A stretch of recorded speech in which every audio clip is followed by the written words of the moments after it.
নিহারি মাছ চচ্চড়ি রান্না করার জন্য নিহারি মাছগুলো ছোট করে কেটে নুন হলুদ দিয়ে ভালো করে ধুয়ে নিলাম। আলু ভাজার থেকে একটু মোটা করে আলু কেটে নিলাম, পেঁয়াজ আর টমেটোও কেটে নিলাম।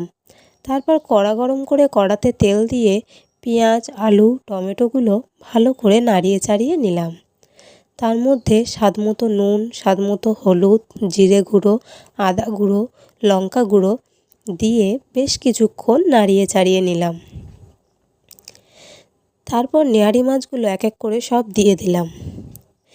দিয়ে কিছুক্ষণ নাড়িয়ে চাড়িয়ে নিহারি মাছ থেকে যখন জল বেরিয়ে যাবে, সেই জলটা ভালো করে শুকিয়ে নিতে হবে, যতক্ষণ না নিহারি মাছ থেকে তেল বেরোবে। দেখো, নিহারি মাছ থেকে তেল কিন্তু বেরিয়ে গেছে। এবার হালকা করে গরম মশলা দিয়ে বেশ কিছুক্ষণ আরেকটু নাড়িয়ে নেবে। নাড়িয়ে চাড়িয়ে নামিয়ে নিলেই ব্যাস আমাদের রেসিপি রেডি, নিহারি মাছের চচ্চড়ি। তোমরাও করে খেয়ে দেখো, ভালো লাগবে।